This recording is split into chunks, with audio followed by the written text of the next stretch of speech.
G'day fellas and welcome to a casted game. Spawning in on the east side of the map, we've got Killjadi, who is playing as the French. His opponent who spawns on the opposite side of the map, playing as the French as well. It's TheViper. Yeah. Hold on, let me have one more go at that. We didn't do that as well as we should have. Spawning in on the other side of the map, in the color red, playing as the French. It is the one, the only, TheViper. I'll take that. Probably needed to extend out the R in the Viper a little bit more, but you know what? We'll call it acceptable. Acceptable. Now, speaking of acceptable, I want you guys to know that N4C, the biggest Age of Empires 4 tournament to ever be held up until this point, is going to be happening right now in Berlin. It's going to be live. Now, I'm not asking you guys to come over to Berlin because, I'll be doing that for you. I'm heading out from Melbourne, Australia. I'm flying out to Berlin in Germany. I'm going to be doing that. In fact, I'm probably going to be doing that in about 15 hours. Well, actually, no, I take that back. 13 hours. Geez, Drongo. Geez, not too long to go now. But you guys, by the time this is uploaded to YouTube, I will be well and truly in Berlin. I'll be in Germany. I'll be casting games, so I want you guys to come check that out. So I'm going to leave a link in the description over towards that. You're going to get to see players like TheViper, like Marine Lord, like the Muslim, all battling it out to try and win their position at the table for a chance to get some of that beautiful, beautiful $100,000. But let's take a look at the opening that we've got here. We've got ourselves a French mirror, and I know you guys roll your eyes at French mirrors. Well, not French mirrors in particular, but just mirrors, right? I know like a mirror comes up and you guys are like, come on, like it could be better than this. I say this a lot. I mean, I said this in a couple of other games that we watched. I love French mirrors. I genuinely do. If you forced me to sit down and watch mirrors for an entire day, I would just make it French mirrors. Probably not like Delhi. Definitely not Delhi. Definitely not Rus. I watch another Rus mirror. Ooh. We're gonna have to talk, Mr. Bill. Yeah, I enjoy them thoroughly just simply because of the knights. The prevalence of knights means that you're gonna have a lot of raiding. You're gonna have a lot of trading. You're gonna have a lot of baiting. I'm trying to think of other words that are even close to rhyming in there, but not too many. Viper actually going to be opening up with a pretty early mill, though. It does have villagers out on the wood line as well. Looks like a wheelbarrow going to be coming down. Interesting to see that already. We'll check over with his opponent, Killjadi. If you're unfamiliar with Killjadi, he used to play Age of Empires 3 quite a bit. Obviously playing Age of Empires 4 now. Up to rank 135 on the ladder. So not doing too bad for himself. He's definitely up there. So Killjadi looking very strong. Going to be opening up with the School of Cavalry. No surprises. 2 vills tapping away at that bad boy. Still a while to go for Viper. So he's probably going to be on the defensive here compared to his opponent. But it looks like the double scout opening for Viper. Double scout opening as well for Killjadi. When it comes to the sheep that are picked up, we see that there's 3 on that bad boy. 3 on this bad boy, and barely any sheep left here, unfortunately. I think there's not even 1, so 6 sheep in total, and then compare that to Viper, who's got none out here, and he's got 4 down underneath the town center right now. So Killjadi looking like he's got a bit of a favor, or a little bit of a lead in that regard. Now the landmark going to be coming down for Viper. 5 villagers out on this School of Cavalry, compared to Killjadi, who's just tapping away with 3 at the moment, so a little bit slower for him. And we've got the mill coming up now for Killjadi. So he's added that one in, and can I just say, this is a beautiful berry spawn for Killjadi. Look at this, like right in next to the gold mine. This is wonderful. I wish I could have this berry spawn all the time. Let's go have a look at Vipers. Vipers not too bad either, pretty close to the town center. I mean, Killjadi's is like right there. It's just beautiful. Beautiful stuff right there. But looks like a little bit of an attack going to be happening down on the gold mine. Killjadi going to be under attack on those villagers. So Viper just doing a little bit of harassment, doing what the classic Viper loves to do. Now, French mirrors, there's a couple of different ways that you can play them. We've seen fast Imperials come out. We've seen fast Castles come out. Very popular build order used to be back in the day. I'm talking like week 1, week 2. It used to be 2 or 3 knights into fast castle into mass springalds. They were the good old days. The old mass springled days. You know, if you miss those days, you can head into the campaign right now. You can actually get 75 damage springalds in the campaign. So, hot tip, if you're playing the campaign and you're having a bit of trouble, just start making springalds and you'll be absolutely fine. Don't worry. Killjadi now looking to repel this attack with a single scout. Not going to have a lot of luck as Viper turns around. He's got twice the amount of manpower. 3 villagers on the age up, going to be equal to about the exact same time now. Viper barely up. He's only got 2 vills on that bad boy. So when it comes to prio, and priority is typically determined by in this matchup about who ages up first. So you can see we've got 1 knight here versus the other knight coming in for Viper. So you got to think about it, right? Like in the same time that Killjadi's knight runs to here, Viper's knight only runs, say, to here. So you can see that he's got quite a bit more priority when it comes to where his knight's going to be, and that means that Viper typically is going to have to play a bit more defensively. We actually see the knight now going to be coming out towards the scout, so as soon as Viper spots this is exactly what he wants. He's going to be able to send his knight out on the aggressive. That's on the condition that he's making one. It doesn't actually look like he's going to be going for early knights, though. Very curious opening here from Viper. What is he doing? He's opening with a barracks. Viper making #1 mistake that I would never, if I was sitting down to coach somebody, I would tell them, one thing you want to do in a French mirror is never make a barracks. You never want to be that guy. And it looks like Viper is going to teach us why you want to be this guy. So, you know, you've got a little bit of a Drongo v Viper happening right now. Which one is it going to be? You know, I'm putting my money on Killjadi, at least at this point. Horseman coming out for Viper. What are we witnessing here? First, we saw the delayed wheelbarrow. We now see that he's coming in with horticulture, also coming in with double broadaxe. No specialized pick, not yet. This is an absolutely crazy build order coming out from Viper. I did not expect to see this. Also a barrack coming out from Killjadi. So these guys both looking to play very defensive against each other. I am in absolute awe that we are seeing this. I'm curious as why we see the horseman. It's very rare to see an English, or not an English, but a French horseman come out. They look very bare. They almost look like a scout. Not a lot. Like when you compare this to, say, the Holy Roman Empire horseman, which in my opinion, the best looking horseman in the game, hands down. There's nothing that even comes close to it. I mean, this is very bare. Not a lot of insignia on this. Not a lot of way to determine who that belongs to. It looks like a scout going to be going down. Killjadi managing to pick that one off. At least I think that's a scout. It could probably be a horseman. I'm going to be real with you. It kind of looks like it could be a horseman just because it's got absolutely no insignia on it. I don't know if insignia is the right word, rather. You guys know what I mean, though, right? Like, it's just a very bare horse. It's got a saddle on it, but no red on it to indicate who the allegiance belongs to. If we take a look at scouts, though, it's going to be very similar to them. The only real difference with the scout is they got that little backpack. Beautiful little block coming in right there. Killjadi getting the body block in. It's going to be able to get off the kill. He tries his best. If he gets the scout attack actually would finish him off. I think he's realized that now, but it's looks like it might be a little bit too late. The scout probably going to get out there. Viper keeps it alive. Oh, that was very, very close. Beautiful body blocks coming in there from Killjadi. I've been loving these body blocks that we've been seeing lately. People realizing that, hey, this is like Dota 2. We can just body block everything if we want to. Wolf going to get in on the action. I'm going to make sure I switch off before that sound comes off. It's a terrible sound. You guys know I love to complain about it. And now it looks like we've got more and more of these upgrades coming through. Blacksmith, obviously, going to be getting that +1 melee upgrade for the attack. Viper now pushing out with a significant amount of archers. We really begin to see the infantry meta of the French mirror opening here. And keep in mind, Viper has got all those upgrades that we mentioned. No specialized pick at this point. No forestry upgrade from the mining or from the lumber camp, and still yet to get those professional scouts. But has indeed gone for survival techniques. We'll check out exactly how he's doing on the front line. Looks like a couple of units going to be going down. This is part of the reason why I don't like going into those spears, just because it's very easy to catch them out. And even though they do get caught out by spears here, I mean the same token applies. The same token, the same. Yes. I don't know. We'll check out the upgrades from Killjadi. No upgrades on the lumber. Back towards the gold mine. It's no specialized pick coming through. A little bit of a raid coming through. Viper trying his best to roleplay as a civilization that doesn't have knights in the second age.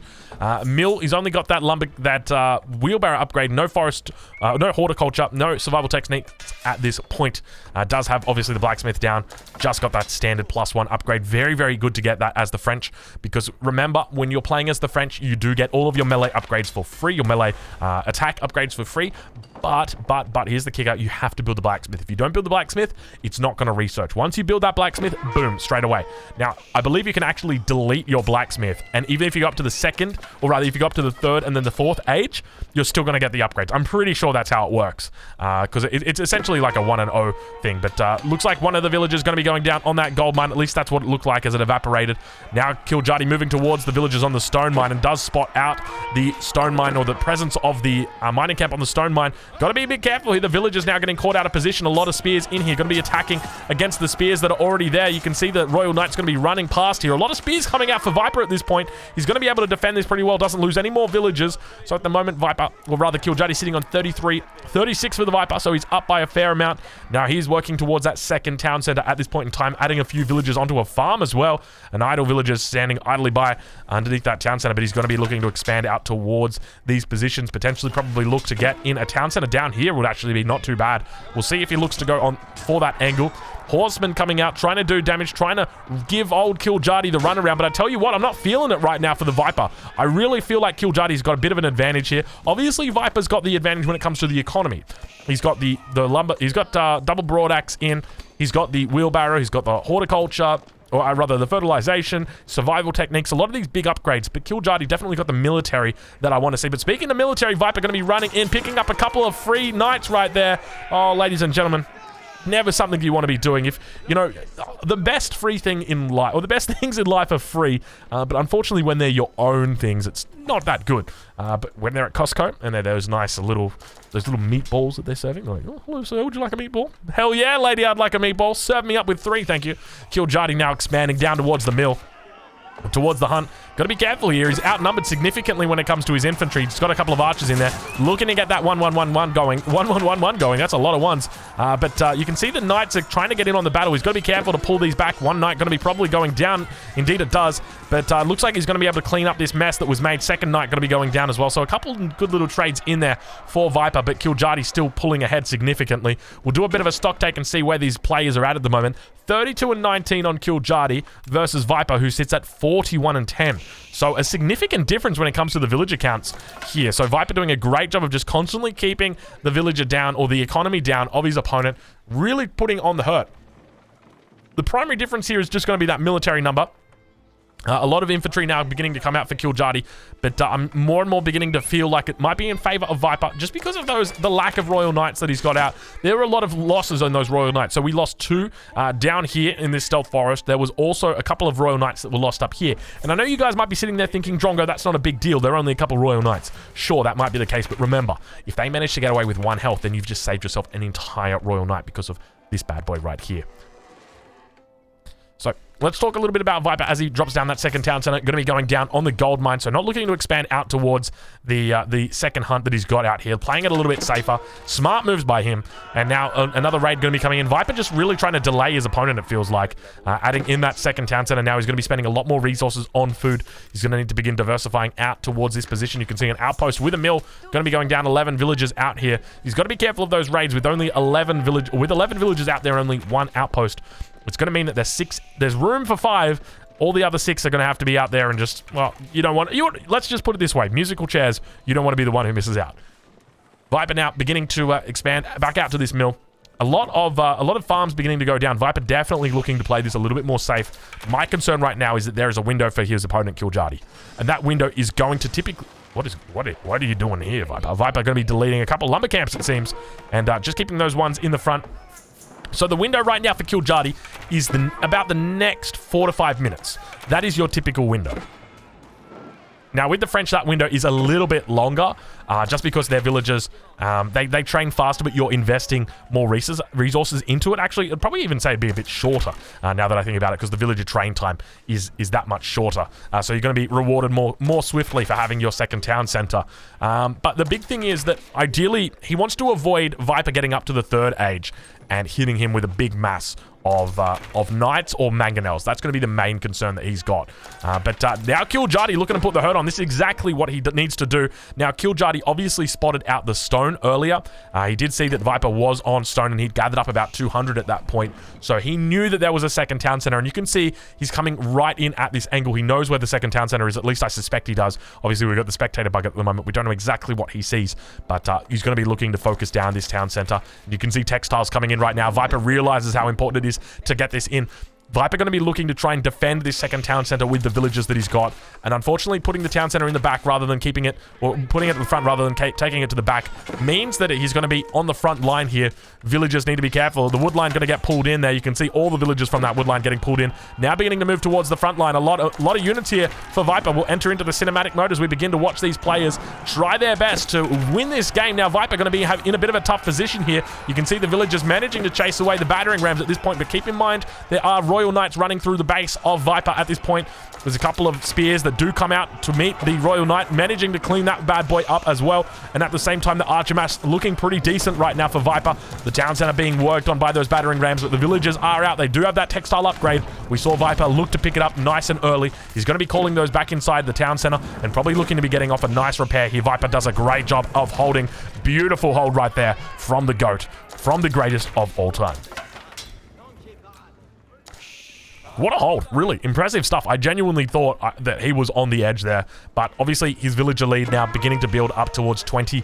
He's looking incredibly strong. We'll take a look at your score just so you can get an idea of where these guys are at. Viper up by 800 points at this at this moment, and I think from here on it's looking like it's probably going to be Viper's game to lose. I suspect that he's probably going to be, now that he's had this nice little victory in the feudal age, he's been able to hold off the enemy forces. He needs to be careful about overextending, but he'll be looking to go to Castle Age, finish it there. He's going to be continuing to maintain villager production and just going to focus on getting up to that Castle Age. Really important. Hasn't got that specialized pick in just yet, but does manage to chase down the majority of the units. A couple spears coming up here to meet them as well, saying, hey, we found you guys the long way. A little bit of a raid coming back down towards Viper's base. Ideally, you'd want to bring those forces back because Killjadi going to be pushing out. You can see him moving all over the map. Still got that scout out as well. Spots the villagers on the back line. Is open to a bit of a raid, and a lot of wood right now saved up for Killjadi. Killjadi sitting on 36 villagers. Viper, on the other hand, 61 villagers, a 25 villager lead now for Viper beginning to build. He's also got that military lead as well, up by about 7 points or 7 units at this point. Killjadi now looking to try and make ends meet down towards this south side, but you know, there's just so many villagers here. Viper's going to be able to repel this. It is an unfortunate attempt, and I really feel like it's a difficult spot now for Killjadi.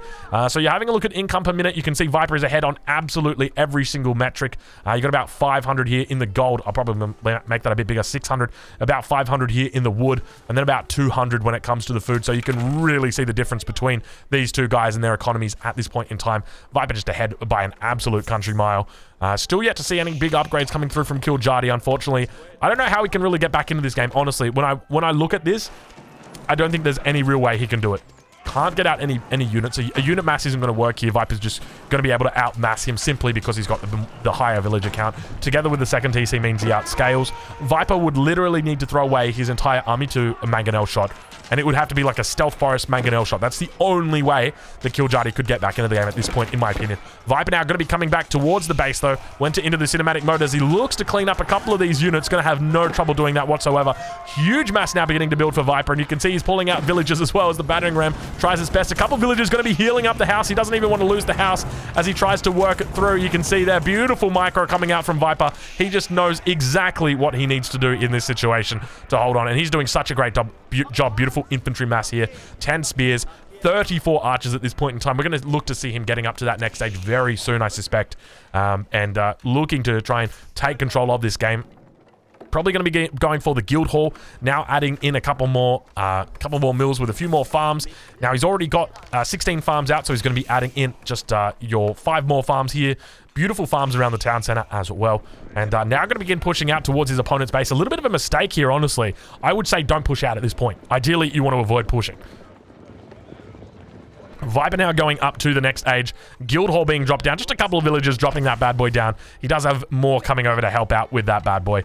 But also looking to get a couple of farms down on this back mill. So the reason, why don't you want to push even if you're ahead in this situation? Because you want to get up to the next age and make your units even more ahead. So that when you push, you're going to have stronger units. You're going to have veteran spears. You're going to have veteran archers. You're going to have, you know, +2 coming in on your range. Whereas, you know, if we take a look at Killjadi here, he's going to be able to defend this, but he's going to be playing it on an even playing field. All right, apologies for that. I just muted my mic. Tried to clear my throat. It was a little bit tough, but yeah, it's all working now. It's all working now. My vocal cords are now working. Killjadi in a bit of a difficult spot. He's going to have to expand up towards the north. We see that lumber camp going down. Viper looking incredibly strong. Reaching the castle age is doing a good job of posturing. I wouldn't be surprised if we saw a couple of forward villagers begin to move forward and drop down a siege workshop. What kind of upgrades have we got coming through now, Viper? It doesn't look like we've got any upgrades coming through yet. An interesting farm position out towards the middle of the map. Now it looks like we're going to have veteran archers coming through. So ideally he wants to avoid fighting until then. and that's exactly what he's doing. Very smart moves from Viper. Another 50 seconds before that's going to be coming in. We'll take a look at the Blacksmith. You can see he's got +1 melee attack, or rather, that was +1 melee defense, I think, coming in. Now looking to get +2 ranged attack. Very smart moves. He is going to absolutely put multiple nails in the coffin of his opponent. That attack, or that upgrade, going to take another 50 seconds to come in, so I wouldn't be surprised if we see Viper look to attack there. And now you can see the Knight coming out. This is what I get worried about when players push out. So if Killjadi had been in the position where he'd had a couple more Knights, he'd be doing absolutely fine here. Be looking to take control of the situation and really punish Viper and sort of bring him back under control. If we take a look at the military count between these two players, 46 versus 50. You know, if Killjadi just had an extra 6 or 7 Knights, would be more than enough to sway this battle completely. Viper would lose his entire force, and that's why it's so important in these French mirrors. Really, you got to play it slow. Man-at-Arms getting picked up in the middle here. Looks like the Archer's going to be coming out. We do see the Veterancy coming in. Viper now looking to try and finish off his opponent. Will enter into the beautiful cinematic view as we get to witness the words of the Sacred Site as they hover in the middle of our screen. Unfortunately, not being taken out because he wouldn't have been able to identify that any other way other than those big words saying Sacred Site. Viper now teeing off with those beautiful Archers, doing a great job and just melting through the cavalry as it tries to come in. He's got a huge mass of military on the back line. Just going to be able to pick off all of these units, and it's not even going to be close. You see the reinforcements coming in. Those men-at-arms going to be able to supplement this. Keep in mind, he's got the +2 damage with this as well. At least it should have come through by now. And ladies and gentlemen, it looks like the game has been called. Killjadi tapped out. Viper victorious. I hope you guys have enjoyed this casted game, because I tell you what, an incredible game coming out from Viper. If you're looking forward to seeing more of the GOAT, then I encourage you, make sure you check out N4C. It's happening right now when you watch this on YouTube. It is going to be in your faces, in your ears, everywhere. It's going to be, maybe not in your faces, but yeah, you guys get the point. I'll catch you guys in the next one. Thank you so much for watching. Be sure to check out N4C.